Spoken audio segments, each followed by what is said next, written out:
છેલ્લા 2-3 વર્ષોમાં ઉત્તમ સારવારની સાથે અંગદાન, સ્કિન ડોનેશન અને અન્ય રાષ્ટ્રીય પ્રોગ્રામમાં અમદાવાદ સિવિલ હોસ્પિટલ ઉદાહરણરૂપ કામગીરી કરી રહી છે, જેના પરિણામ સ્વરૂપે રાજ્ય તેમજ રાજ્ય બહારના 1000 દર્દીઓ માટે સિવિલ હોસ્પિટલ અમદાવાદ આશીર્વાદ સમાન બની રહી છે।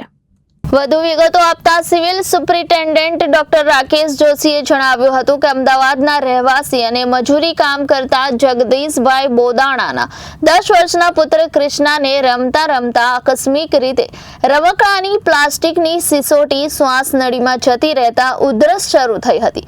પ્રથમ તો તેઓ દીકરાને લઈ એલજી હોસ્પિટલ ગયા હતા, જ્યાં તેનો એક્સરે તેમજ સીટી સ્કેન કરવામાં આવ્યો। ત્યારબાદ શ્વાસ નળીમાં ફોરેન બોડી જણાતા તેને સિવિલ હોસ્પિટલ અમદાવાદમાં રેફર કરવામાં આવ્યો હતો।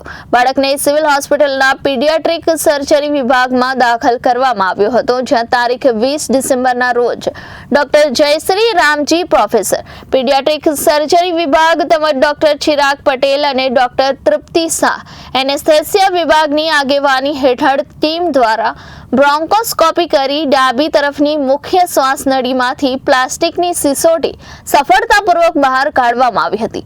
ઓપરેશન પછી કોઈ પણ બીજી તકલીફ ન રહેતા સ્વસ્થ જણાતા બાળકને રજા આપવામાં આવી હતી।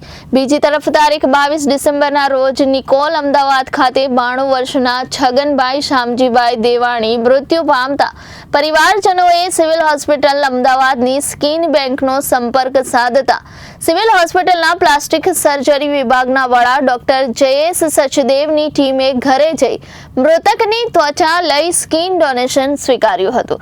આ સાથે સિવિલ હોસ્પિટલ સ્કિન બેંકને મળેલું આ 7મું અને ઘરેથી લેવામાં આવેલું બીજું સ્કિન દાન છે।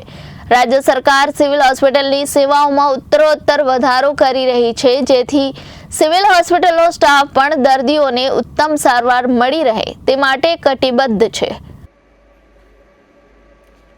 સવારે 8 વાગે બાબુ રમતા રમતા સીટી ગળી ગયું અને બાબાએ કીધું કે સીટી મારા ગળામાં જતી રહી છે। અમે એને સિવિલ એલજી હોસ્પિટલ લઈ ગયા, ત્યાંથી એને સીટી સ્કેન કર્યું, એક્સરે પાડ્યા અને અમને અહીંયા મોકલ્યા સિવિલ હોસ્પિટલ। અહીંયા એને દૂરબીન દ્વારા સીટી નીકાળી અને સુરક્ષિત છે બાબુ અને અમને કોઈ ખર્ચો બી નથી થયો। હું ડૉક્ટર જયશ્રી Ramji professor paediatric surgery civil hospital Ahmedabad. નાના બાળકોમાં ફોરેન બોડી શ્વાસમાં ગળી જવાનો પ્રોબ્લેમ બહુ જ કોમન છે। હાલમાં અમારી પાસે એક 10 વર્ષનો છોકરો આવ્યો, જે રમતા રમતા સીટી ગળી ગયો હતો અને શ્વાસ નળીમાં ફસાઈ જવાના કારણે એને ઉધરસ ચાલુ થઈ ગઈ હતી।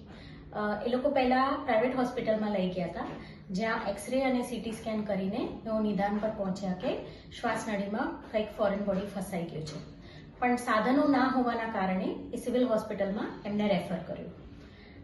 અમારી પાસે 20 ડિસેમ્બરના રોજ અમે બ્રોન્કોસ્કોપી દ્વારા એ ફોરેન બોડી કાઢી, જે રમકડાની સીટી હતી। શ્વાસ નળીના ડાબા સાઈડથી ફોરેન બોડી કાઢી અમે, અને એના પછી બાળક એકદમ સ્વસ્થ છે, કોઈ તકલીફ નથી। આ સમસ્યા બહુ કોમન છે હવે।